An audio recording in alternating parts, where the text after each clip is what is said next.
এই 2026 সালের মাঝামাঝি সময়ে এসেও যারা হচ্ছে এই 13 প্রোগুলা ইউজড মার্কেট থেকে কিনতে চান তাদেরকে বলবো যে ভাই সাবধান, একটু থামেন, জেনে শুনে বুঝে তারপরে কষ্টের জমানো টাকা দিয়ে এই ধরনের ইউজড স্মার্টফোন কিনেন। কারণ এখন ইউজড স্মার্টফোন বলে আপনাকে রিফাবরিশড এবং ব্যাটারি রিপ্লেস করা, ডিসপ্লে চেঞ্জ করা এই ধরনের 13 প্রো কিন্তু আপনাদেরকে ধরিয়ে দিচ্ছে এবং সেগুলোকে বলা হচ্ছে ইউজড স্মার্টফোন। মানে হচ্ছে একজন ব্যবহার করছে সেকেন্ড হ্যান্ড, যেটাকে বলে আবার কেউ কেউ এটাকে একটু স্মার্টলি প্রি ওন্ড বলে থাকে। বাট প্রি ওন্ড, ইউজড, পুরাতন যাই বলো না কেন সেগুলো ইউজড জেনেও যেটা নিচ্ছেন সেটা আদৌ ইউজড না, সেটাও কিন্তু রিফাবরিশড একটা ফোন। যার কারণে এই ব্যাপারগুলো জেনে তারপরে কেনা ট্রাই করবেন। আর এই 2026 সালের এই সময়ে এসে এই 5 বছর পুরাতন আইফোন 13 প্রোটা কতটা পারফেক্ট হবে এই বাজেট রেঞ্জে সেটা আপনাদেরকে জানাবো। আর আরেকটা ব্যাপার আপনাদেরকে একটু বলে রাখি, আমার হাতে যে 3টা 13 প্রো দেখতে পাচ্ছেন প্রত্যেকটার ব্যাটারি হেলথ কিন্তু 80%-এর নিচে, 70%-এর উপরে, মানে হচ্ছে 73%, 75% এই টাইপের ব্যাটারি হেলথ। এবং এইগুলা 5 বছর পুরাতন, যেহেতু এটার ব্যাটারি হেলথ এমন হওয়ারই কথা। আপনি যদি এরকম ব্যাটারি হেলথ নিয়ে স্যাটিসফাইড থাকতে চান এবং একটা অথেন্টিক এ ধরনের 13 প্রো কিনতে চান তাহলে আপনি যোগাযোগ করতে পারেন গেমার সাইডের সাথে। গেমার সাইডের কাছে এই ধরনের কিছু অল্প সংখ্যক 13 প্রো, 14 প্রো এবং 15 প্রো অ্যাভেলেবেল রয়েছে। খুব বেশি কোয়ান্টিটি নাই, যারা আগে যাবেন তারা আগে পাবেন, এই টাইপের ব্যাপার স্যাপার। গেমার সাইডের ব্যাপারে সকল কিছু ডিটেল আমি ভিডিও নিচে ডেসক্রিপশনে অ্যাড করে রাখবো। আপনি যদি এই ধরনের অথেন্টিক 13 প্রো অথবা অথেন্টিক কোনো আইফোন অথবা অ্যাপেল ডিভাইস কিনতে চান তাহলে তাদের সাথে যোগাযোগ করতে পারেন। আপনি হয়তো অনেকের মুখে শুনে থাকতে পারেন যে এই 13 প্রো এর ক্যামেরা নাকি অ্যাপেলের সব থেকে বেস্ট ক্যামেরা ফোন। অনেকেই তো বলে থাকে যে 17 প্রো ম্যাক্স থেকেও এই 13 প্রো এর ক্যামেরা বেটার, বাট সেটার সাথে আমি এগ্রি করছি না। কিন্তু এই 13 প্রোটাকে যদি আপনি 15 প্রো অথবা 15 প্রো ম্যাক্সের সাথেও কম্পেয়ার করেন সেইটার সাথেও কিন্তু সাইড বাই সাইড খুব ভালোভাবে টক্কর দিতে পারবে। এইটার প্রাইস এখন অ্যারাউন্ড 50 থেকে 55,000 টাকায় পাওয়া যাচ্ছে। ব্যাটারি হেলথ, ফোনের কন্ডিশন এবং ফোনটা অথেন্টিক আছে কিনা এইসবের উপরে ডিপেন্ড করে ফোনের প্রাইস কিন্তু 2-4-5,000 টাকা এদিক সেদিক হয়ে থাকে ইউজড স্মার্টফোনের ক্ষেত্রে, সেটা হয়তো সবাই জানেন। তো সেক্ষেত্রে এটার প্রাইস যদি আমরা 55,000 টাকা ধরি এবং 15 প্রো কিন্তু এখন 75 থেকে 80,000 টাকা প্রাইসে পাওয়া যাচ্ছে, সেইটার সাথে যদি কম্পিট করতে পারে তাহলে এটাকে তো সবাই বলবে যে এটা বেস্ট ক্যামেরা। এবং আমার কাছেও মনে হয় যে 55,000 টাকা প্রাইস রেঞ্জে যদি কোনো স্মার্টফোন খুঁজে থাকেন ইউজড মার্কেট থেকে, স্পেশালি আইফোন কিনতে চান, তাহলে এটা চোখ বন্ধ করে নিয়ে আনার মতো একটা ফোন। কিন্তু চোখ বন্ধ করে নিয়ে নিলে হবে না, কারণ এটা নিয়ে স্ক্যামিং চলতেছে, একটু পরেই বলতেছি। বাট এটার ডিজাইনের কথা যদি বলি তাহলে এটার ডিজাইনটা এখন পর্যন্ত হাতে নিতে একবারও মনে হয় না যে এটা একটা ব্যাকডেটেড ফোন, 5 বছর পুরাতন একটা ফোন। কারণ এটার ডিজাইনটা আপনি দেখবেন যে একদমই 16 প্রো এবং 16 প্রো ম্যাক্সের সাথে কিন্তু মিলে যাচ্ছে। যদিও কিনা এর বটম সাইডে একটা লাইটেনিং পোর্ট রয়েছে, এটার কারণেই মনে হয় যে এটা একটা ব্যাকডেটেড আইফোন, কারণ এই জায়গায় টাইপ সি নাই। আপনাকে এটার জন্য একটা এক্সট্রা কেবল অথবা এক্সট্রা একটা চার্জার কিন্তু ক্যারি করা লাগতে পারে শুধুমাত্র এইটার কারণে। আর যদি আপনি ফ্রন্ট সাইডে আসেন তাহলে দেখবেন যে ডিসপ্লের উপরে দিকে কিন্তু একটা বিশাল বড় নচ রয়েছে, যে জায়গায় কিন্তু 14 প্রো থেকে শুরু করে প্রত্যেকটা আইফোনের মধ্যে হচ্ছে ডাইনামিক আইল্যান্ড, যেটা সামনে থেকে দেখতে অনেক বেশি লেটেস্ট লাগে। এই দুইটা জিনিসকে যদি আপনি অ্যাভয়েড করতে পারেন তাহলে আপনার কাছে মনে হবে যে না এটা একদমই লেটেস্ট। কারণ হচ্ছে এর যে ফ্রেমটা রয়েছে সেটার মধ্যে হচ্ছে স্টেনলেস স্টিল ইউজ করা হয়েছে, যেটা কিন্তু লাস্ট বারের মতো অ্যাপেল হচ্ছে 14 প্রো এবং 14 প্রো ম্যাক্সে ইউজ করেছিল। আমার কাছে পার্সোনালি টাইটানিয়াম এবং অ্যালুমিনিয়াম থেকে এই যে স্টেনলেস স্টিলের ফ্রেমটা রয়েছে সেটাই বেশি প্রিমিয়াম লাগে এবং হাতে নিতে মনে হয় যে না সলিড কিছু একটা ধরে রেখেছি। তার পাশাপাশি এর ব্যাক সাইডে কিন্তু একটা ম্যাট গ্লাস ইউজ করা হয়েছে, যদিও এখানে এই ধরনের আইফোন যারা ইউজ করে ম্যাক্সিমাম টাইমে দেখা যাচ্ছে যে কাভার ইউজ করে সব কিছু ডাইকা রাখে, তো ওইসব জিনিস মানে দেখা যায় না খুব একটা। আর এটা মানে কাভার ছাড়া ইউজ করতে খুব বেশি একটা কমফোর্টেবল কিন্তু না। ভিডিও শুরু থেকে যেটা নিয়ে কথা বলছিলাম সেটা হচ্ছে এটার ক্যামেরা। এবং এই 13 প্রোটা ম্যাক্সিমাম মানুষজন, মোটামুটি 95% মানুষ এটার ক্যামেরার জন্য কিনে থাকে। যদিও কিনা এর ব্যাক সাইডে তিনটা 12 মেগাপিক্সেলের ক্যামেরা রয়েছে। এখন যদি আপনি 15,000 কিংবা 20,000 টাকা দিয়ে একটা ফোন কিনেন সেটার মধ্যে 50 মেগাপিক্সেল, 108 মেগাপিক্সেল, 200 মেগাপিক্সেলের ক্যামেরা দিয়ে থাকে, সেই জায়গায় একটা ইউজড ফোন 5 বছর পুরাতন ফোন কিনতেছে মানুষ 12 মেগাপিক্সেলের ক্যামেরা দিয়ে। তার মানে বুঝতেই পারতেছেন মানুষ এখন বুঝতে পারছে যে মেগাপিক্সেলটা আসলে কিছু না, ক্যামেরার সেন্সর সাইজ কতটুকু বড়, সেটা থেকে কতটুকু ভালো আউটপুট পাচ্ছে এবং সেই ফোনটা সেই পিকচারটাকে কতটা ভালো প্রসেস করতে পারতেছে, কতটা ভালো অপটিমাইজ করতে পারতেছে সেটার উপরেই ডিপেন্ড করে সব কিছু। যার কারণেই মানুষজন এখন এই 12 মেগাপিক্সেলের ক্যামেরাটাকে নিয়ে এত মাতামাতি করছে। আইফোন 13 প্রো এর প্রত্যেকটা লেন্সের পিকচার স্যাম্পল আমি দিয়ে দিচ্ছি, আপনারা জাস্ট দেখেন যে এখনও এটা দিয়ে কতটা বেটার পিকচার ক্যাপচার করা যায়। এটার শার্পনেস, ডিটেল এবং ডাইনামিক রেঞ্জ অস্থির ছিল। হ্যাঁ, ডাইনামিক রেঞ্জ নিয়ে একটু আমি হতাশ হয়েছি, যদিও কিনা এটা খুব বেশি একটা না। আপনি যখন সূর্যের অপোজিট সাইড থেকে ছবি তুলবেন কিংবা একদম শ্যাডো এরিয়া এবং একদম হাইলাইট এরিয়া দুইটাকে একসাথে পিকচার তুলতে চাবেন তখন দেখবেন যে হাইলাইট এরিয়াগুলো অনেক বেশি ওভার এক্সপোজড হয়ে গেছে, সেই জায়গার ডিটেলগুলো খুঁজে পাওয়া যাচ্ছে না। এবং যে শ্যাডো এরিয়াগুলো রয়েছে সেগুলোকে কিছুটা ব্রাইট করে, এবং ব্রাইট করলেও দেখা যাচ্ছে যে সেই জায়গাটুকুর মধ্যে প্রচুর পরিমাণে নয়েজ এবং গ্রেন চলে আসে। যার কারণে কমপ্লিকেটেড লাইট সিচুয়েশনে যদি পিকচার তুলতে চান তাহলে এই 13 প্রো থেকে খুব ভালো একটা রেজাল্ট কিন্তু আপনি আপনি পাবেন না, বাট প্রপার লাইট কন্ডিশনে যদি আপনি পিকচার তুলেন তাহলে আপনাকে এটা একবারের জন্য হতাশ করবে না। কিন্তু এই ধরনের ইউজড 13 প্রো কেনার আগে অবশ্যই একটু ভালো করে দেখে শুনে নেবেন যে প্রত্যেকটা ক্যামেরা পারফেক্টলি কাজ করতেছে কিনা, এবং 2-4টা 13 প্রো এর সাথে লাইক হচ্ছে আমার কাছে এই যে দুইটা ফোন আছে, আপনি এবার দুইটা ফোনকে নেবেন, একসাথে ছবি তুলে দেখবেন যে একটার ছবি থেকে আরেকটার ছবি কি আহামরি ডিফারেন্স আসতেছে কিনা। যদি আপনার কাছে কোনো ফোন মনে হয় যে খুবই ভালো পিকচার তুলতেছে, পাশে থাকা আরেকটা ফোনের পিকচার খুব বেশি একটা ভালো মনে হচ্ছে না, ডিটেল এবং শার্পনেস ভালো না, ছবিটা ডার্ক আসতেছে, তাহলে আপনি ওই ফোনটা অ্যাভয়েড করবেন। কারণ হচ্ছে যে এই ধরনের 13 প্রোগুলা বাংলাদেশে ইউজড মার্কেটে যেগুলো সেল হচ্ছে সেগুলোর মধ্যে লেন্স চেঞ্জ হয়, সেন্সর চেঞ্জ হয়, অনেক প্রবলেম করে ফেলে।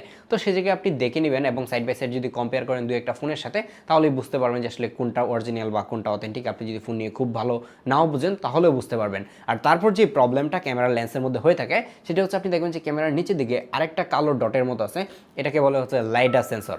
এবং এই ধরনের ইউজড ফোনের ক্ষেত্রে এখন এসে যে প্রবলেমটা আমি ফেস করতেছি, অনেকগুলো ফোন আমি দেখলাম যে এই ধরনের 13 প্রো দিয়ে সাইড বাই সাইড ছবি তুলতেছি, একটা 13 প্রো দিয়ে 3x টেলিফোটো লেন্সে ঠিকঠাকভাবে এজ ডিটেক্ট করতে পারতেছে, কোনো অবস্থাতেই মিস করতে দেখি নাই। কিন্তু দেখা যাচ্ছে যে আরেকটা ফোনে ঠিকঠাকভাবে এজ ডিটেক্ট করতে পারে না, পোর্ট্রেটের ব্লার আসে না, 3x 1x পোর্ট্রেট তুলতে হয়। এ ধরনের প্রচুর প্রবলেম কিন্তু অনেকে ফেস করে থাকে। সেই ফোনগুলোতে কিন্তু এই লাইডার সেন্সরটা টোটালি নষ্ট থাকে, ড্যামেজ থাকে, যার কারণে পরবর্তীতে আপনাকে পুরো লেন্সটাকে চেঞ্জ করতে হবে, ক্যামেরা মডিউলটাকে চেঞ্জ করা লাগতে পারে। যার কারণে 3x ভালো করে অনেকগুলো পোর্ট্রেট স্যাম্পল তুলে দেখে নেবেন যে সেটার পোর্ট্রেটটা প্রপারলি কাজ করছে কিনা। যেহেতু পোর্ট্রেট নিয়ে কথা বলছিলাম, কিছু স্যাম্পল হয়তো আপনারা দেখে বুঝতেই পারতেছেন যে 13 প্রো দিয়ে এই 26 সালে এসেও কতটা বেটার পিকচার তোলা যায়। এগুলোর ডিটেকশন যদি বলি তাহলে এজ ডিটেক্ট একদমই টপ নোজ বলবো না, বাট এটা বোঝার মতো উপায় নেই যে এজ ডিটেক্ট মিস করছে, কারণ হেয়ারের কাজ দিয়ে মাঝে মাঝে মিস করে এবং কমপ্লিকেটেড লাইট সিচুয়েশনে পড়ে গেলে অনেক সময় হাতটা ব্লার করে দেয়, কান বা চশমা টশমা ব্লার করে দেয়, এরকম কিছু প্রবলেম আমি ফেস করেছি। আদারওয়াইজ সব কিছুই কিন্তু পারফেক্ট ছিল। বাট যদি আপনি এই প্রাইসের স্যামসাংয়ের কোনো ফোনের সাথে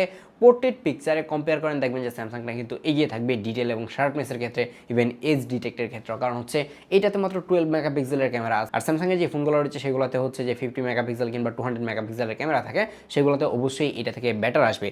কিন্তু যখন আপনি ভিডিওতে যাবেন তখন কিন্তু গেমটা চেঞ্জ করে দিবে, এবং এই বাজেটের যে ফোনগুলো রয়েছে সেগুলোকে একদম সাইডে ফালাই হচ্ছে যে এইটাকেই চুজ করতে হবে, এরকম একটা অবস্থা। অ্যাপেল কিন্তু প্রথমবারের মতো এই 13 প্রোর মধ্যেই তারা সিনেমেটিক মোডটাকে ইন্ট্রোডিউস করে, এবং এই সিনেমেটিক মোড নিয়ে হচ্ছে যে মানুষজন অনেক বেশি ইন্টারেস্টেড, যার কারণে অনেকেই দেখা যাচ্ছে যে কষ্ট করে বাজেট 5-10 হাজার টাকা বাড়িয়ে এই 13 সিরিজের একটা ফোন কিনে যাতে করে ব্যাকগ্রাউন্ড ব্লার করে ভিডিও করতে পারে। যদিও কিনা এই ফোন দিয়ে সিনেমেটিক মোডের ভিডিও করার লিমিটেশনটা 1080p পর্যন্ত, তারপরেও কিন্তু এটা দিয়ে বেটার ভিডিও করা যায়। চলুন আউটডোরে গিয়ে একটা ভিডিও স্যাম্পল দেখাই। ভেবেছিলাম বাইরে গিয়ে আপনাদেরকে আউটডোরে এটা ভিডিও স্যাম্পল দেখাবো, কিন্তু যেই পরিমাণের বৃষ্টি হচ্ছে সেটা সম্ভব হচ্ছে না, যার কারণে ইনডোরে বসে এই ভিডিওটা রেকর্ড করতেছি।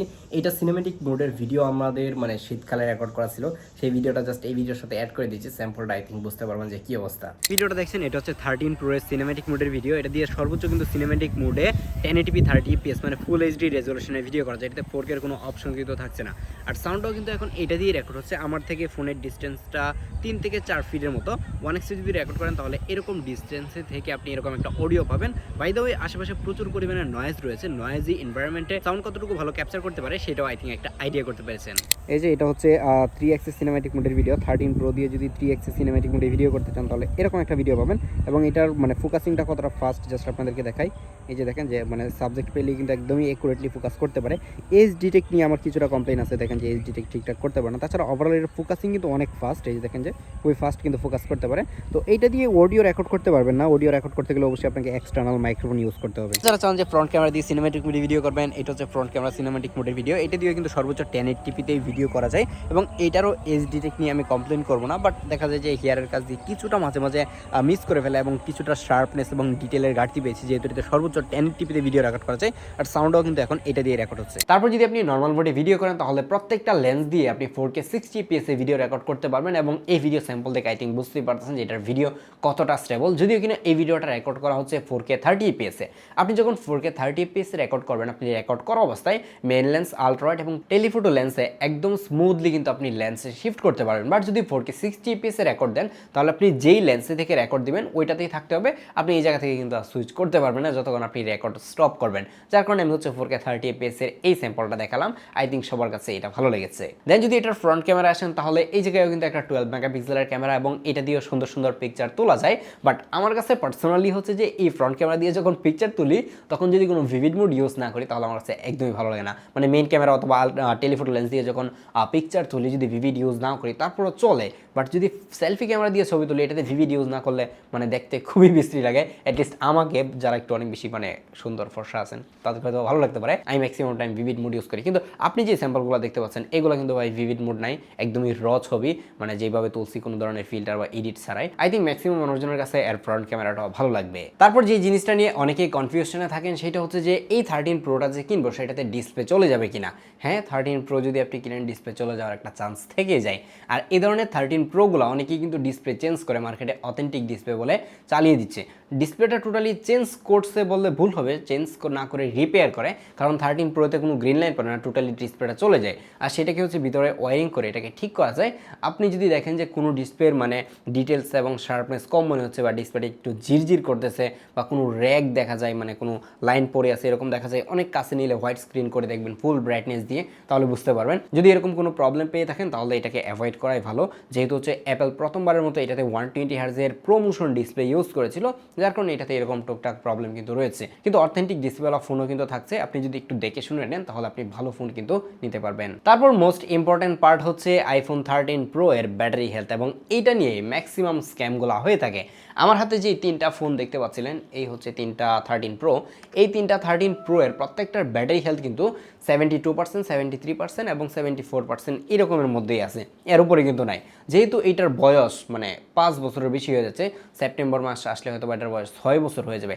এত পুরাতন একটা ফোনের ব্যাটারি হেলথ কীভাবে 85%, 90%, 95% থাকে, এটার কোনো চান্সই নাই। অবশ্যই সেটার ব্যাটারি বুস্ট করা, নাহলে ব্যাটারি চেঞ্জ করা। এখন আপনি আমাকে বলতে পারেন যদি ব্যাটারি চেঞ্জ করা হয়ে থাকে তাহলে তো সেটার মধ্যে ওয়ার্নিং থাকার কথা যে ব্যাটারি চেঞ্জ হয়েছে। এই যে আমার কাছে একটা ব্যাটারি রয়েছে, এটা হচ্ছে 13 প্রো এর ব্যাটারি। বাই দ্য ওয়ে, আপনি যদি গেমার সাইট থেকে এই ধরনের 13 প্রো কিনেন তাহলে কিন্তু আপনি এই ধরনের একটা ব্যাটারি কিন্তু ফ্রিতে পেয়ে যাবেন। কেন ব্যাটারি ফ্রিতে পাবেন সেটা একটু বলি।